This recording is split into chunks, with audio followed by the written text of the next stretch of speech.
नमस्कार दोस्तों, स्वागत है आपका एक बार फिर से। दोस्तों, आज के इस वीडियो में मैं आप सभी लोगों के सामने एक ऐसी जानकारी लेकर आया हूं जिसे सुनकर आप सभी लोग बहुत ही ज्यादा हैरान हो जाओगे। आप सभी लोगों को बहुत अच्छे से पता होगा कि भगवान जगन्नाथ के जगन्नाथपुरी वाले मंदिर में हिंदू धर्म के अलावा किसी भी धर्म का कोई भी इंसान प्रवेश नहीं कर सकता, बिल्कुल भी नहीं कर सकता। लेकिन क्या आप लोग ये बात जानते हैं कि उन्हीं भगवान जगन्नाथ की जब रथ यात्रा निकलती है तो उस रथ यात्रा को सबसे पहले एक मुस्लिम की मजार के सामने रोका जाता है। जी हाँ दोस्तों, बिल्कुल सही सुना आपने। बहुत सारे लोग शायद ये बात जानते नहीं होंगे और बहुत सारे लोग जानते होंगे, लेकिन जो लोग जानते हैं उनको भी ये वीडियो जरूर से देखनी चाहिए, क्योंकि उनको क्या पता इसके पीछे की कहानी ना पता हो। तो आज के इस वीडियो में आप सभी लोगों को पूरी डिटेल में कंप्लीट कहानी पता चलेगी कि ऐसा क्यों होता है, कब से होता आ रहा है, कैसे होता है, क्यों भगवान जगन्नाथ का रथ सबसे पहले एक मुस्लिम की मजार के सामने रोका जाता है और उसके बाद आगे वो गुंडीचा मंदिर के लिए बढ़ता है। दरअसल दोस्तों, इस बात की शुरुआत बहुत पहले से हुई, जब जहांगीर का जमाना चलता था, जब जहांगीर का शासन हमारे देश में था। जहांगीर का एक सूबेदार जो कि जगन्नाथपुरी में रहता था, उस सूबेदार को एक ब्राह्मण महिला से प्यार हो गया जो कि विधवा थी। उसने अपने प्यार का इजहार उस महिला से कर दिया। महिला ने सोचा कि मेरे जीवन में तो मेरे आगे पीछे कोई नहीं है और ये मुझसे विवाह करना चाहता है, तो उस ब्राह्मण विधवा महिला ने हाँ भर दी। इसके बाद दोनों का विवाह हो गया। दोनों के विवाह के बाद इनका एक बेटा हुआ जिसका नाम इन लोगों ने सालबेग रखा। अब सालबेग कैसा था? बचपन से ही मुस्लिम धर्म और हिंदू धर्म को दोनों को मानता था, क्योंकि पिता उसके मुस्लिम थे और माता उसकी हिंदू थी। माँ लगातार पूजा पाठ किया करती थी और ये बड़ा भी ऐसे ही हुआ था। वो हमेशा देखता था कि मेरी माँ भगवान श्री कृष्ण की भक्ति में कितना लीन रहती है। अब हुआ क्या कि जैसे कि हमने पहले ही बताया कि इसके पिता मुगल शासक के मुगल टीम के एक सूबेदार हुआ करते थे, तो जो बेटा था सालबेग, ये भी मुगलों की सेना में शामिल हो गया। अब कुछ ही सालों बाद एक युद्ध हुआ। इस युद्ध में काफी ज्यादा मात्रा में जो मुगल सैनिक थे वो घायल हो गए और इन घायलों की लिस्ट में सालबेग का भी नाम था। सालबेग घायल होने के बाद बहुत ही ज्यादा बीमार पड़ गया। उसका काफी समय तक जगह जगह पर इलाज चलता रहा, लेकिन वो ठीक नहीं हो पा रहा था। उसे उसकी माँ ने बोला कि भगवान जगन्नाथ से आशीर्वाद ले ले, भगवान जगन्नाथ से मन्नत कर कि मैं ठीक हो जाऊं भगवान। उसने यही किया। वो भगवान जगन्नाथ की भक्ति करने लगा। भगवान जगन्नाथ का उसे आशीर्वाद भी मिल गया। भगवान उसके ऊपर प्रसन्न हो गए और उसकी वो परेशानी जो कोई भी अस्पताल, कोई भी वैद्य, कोई भी हकीम ठीक नहीं कर पा रहा था, वो ठीक हो गई। अब भगवान जगन्नाथ की इस अपार शक्ति को देखकर वो काफी ज्यादा खुश हुआ। उस दिन के बाद से वो भगवान का मानो बहुत बड़ा भक्त बन गया था। हर समय भगवान श्री कृष्ण की भक्ति में लीन रहता था। अब उसने मुगल सेना को भी छोड़ दिया और अपना पूरा समय भगवान की भक्ति में ही रहता था। एक दिन क्या हुआ कि उसने सोचा कि मैं तो घर पर ही बैठकर भक्ति करता हूँ, आज मैं मंदिर जाऊंगा। वो मंदिर में प्रवेश करने की कोशिश करने लगा, लेकिन जैसे कि आप लोगों को पता है कि हिंदू धर्म के अलावा किसी भी धर्म के लोग जगन्नाथ मंदिर के अंदर शुरू से ही प्रवेश नहीं कर सकते थे, तो वो भी नहीं कर पाया। इस पर उसने सोचा कोई बात नहीं, मैं जगन्नाथपुरी छोड़कर वृंदावन चला जाऊंगा। वो वृंदावन चला गया और वृंदावन में रहकर भगवान की भक्ति करने लगा। काफी साल बीत गए। अब एक समय ऐसा आया कि फिर से इसकी तबीयत खराब हुई।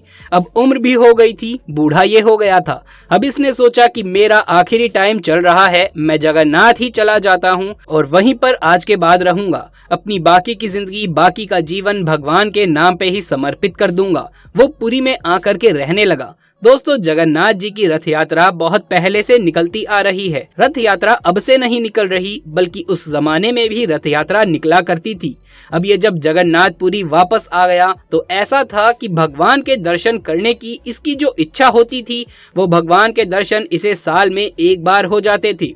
जब रथ यात्रा निकलती थी इसके घर के सामने से, तो ये भगवान के दर्शन कर लेता था, हाथ जोड़ लेता था और अपनी साल भर की भक्ति को मान लेता था कि साल भर की भक्ति मेरी पूरी हो गई, और फिर से भगवान की भक्ति में लीन हो जाता था। तो ऐसे उसका जीवन अब कट रहा था।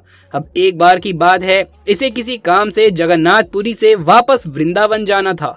ये वृंदावन चला गया और उस काम में वो वृंदावन में अटक ही गया। इधर फिर रथ यात्रा का समय आ गया था। जैसे कि आप लोगों को पता है कि रथ यात्रा हमेशा आषाढ़ मास की शुक्ल पक्ष की द्वितीया तिथि को पड़ती है। इस तिथि में ये वृंदावन में था और जगन्नाथपुरी नहीं पहुंच पाया। उसको ऐसा लगा कि अभी भाग दौड़ में निकलूंगा तो भी मैं जगन्नाथपुरी टाइम से नहीं पहुंच पाऊंगा। लेकिन वो मन में बहुत ज्यादा दुखी हुआ। उसने बोला कि ये कैसे हो सकता है, मेरा तो ये साल अधूरा रह जाएगा अगर मैंने भगवान के दर्शन नहीं करे तो। उसने वहीं पर हाथ जोड़कर भगवान से प्रार्थना करना शुरू कर दिया कि भगवान मुझे आपके दर्शन करने ही हैं। मैं यहाँ पर जानबूझकर नहीं अटका हूँ, किसी कारण बस यहाँ पर अटक गया हूँ और मैं चाहकर भी यहाँ से निकल नहीं पा रहा हूँ। तो हो सके तो अपनी रथ यात्रा टाल दीजिए मेरे आने तक। आप विश्वास नहीं मानोगे, इसने इतनी दिल से प्रार्थना करी कि मंदिर से जब रथ यात्रा गुंडीचा मंदिर के लिए निकली तो अचानक से ये सालबेग की कुटिया के सामने आकर रुक गई।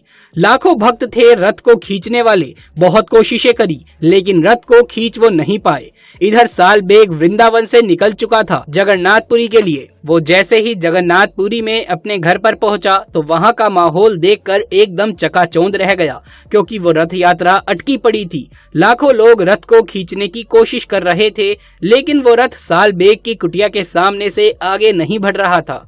ये सब देखकर वो भाव विभोर हो गया। उसकी आंखों से लगातार आंसू बहने लगे।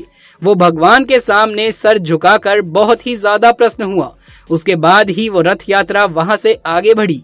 ये बात धीरे धीरे करके पूरे नगर में, पूरी दुनिया में फैल गई। जब ये बात लोगों को पता चली तो लोग बड़े हैरान हुए। समय बीतता चला गया और सालबेग की मृत्यु हो गई। सालबेग को भगवान जगन्नाथ के सबसे बड़े भक्तों में से एक माना गया और सालबेग की समाधि, सालबेग की कब्र वहीं पर बना दी गई जहां पर उसकी कुटिया थी। बस उस दिन के बाद से जब भी रथ यात्रा निकली, जिस साल भी रथ यात्रा निकली, वो सबसे पहले सालबेग की उसी मजार के सामने रुकी। उसके बाद ही अपनी यात्रा करने के लिए आगे बढ़ी। तो दोस्तों, देखा आप लोगों ने कि चाहे कुछ भी हो जाए, भगवान अपने भक्तों से कभी भी दूर नहीं रह सकते। इस कहानी से ये साबित भी हो जाता है। ये कहानी नहीं है, ये तो सच्चा वाक्य है और इस घटना से ये साबित होता है। इस दुनिया में लोग चाहे कितनी भी कोशिश कर लें, लोग अपने आप को धर्म में बांटने की कितनी भी कोशिशें कर लें, लेकिन भगवान अपने भक्तों को कभी बांट नहीं सकता। भगवान अपने भक्तों को कभी भी अलग नजरों से नहीं देख सकता। रथ यात्रा, जो कि जगन्नाथपुरी का एक सबसे बड़ा त्योहार माना जाता है, उसी रथ यात्रा में इतनी ज्यादा हैरान कर देने वाली चीज होती है जिसकी किसी ने कभी कल्पना भी नहीं करी थी। इसकी जानकारी बहुत सारे लोगों को अभी भी नहीं है। इसीलिए मैंने आज सोचा कि इस वीडियो में मैं आप सभी लोगों को इस इन्फॉर्मेशन को दूं ताकि सभी लोगों तक ये अनोखी जानकारी पहुंच सके। बाकी इसके आगे की जिम्मेदारी आप लोगों की है। इस वीडियो को ज्यादा से ज्यादा शेयर करें अपने दोस्तों और रिश्तेदारों में ताकि सब तक ये इन्फॉर्मेशन पहुंच सके। और आगे भी ऐसे वीडियोस देखते रहने के लिए चैनल को सब्सक्राइब करना बिल्कुल भी ना भूलें। कमेंट बॉक्स में जय जगन्नाथ, जय श्री कृष्ण लिखना बिल्कुल भी ना भूलें। जल्द मुलाकात होगी किसी अगली वीडियो में। तब तक के लिए आप सभी का धन्यवाद।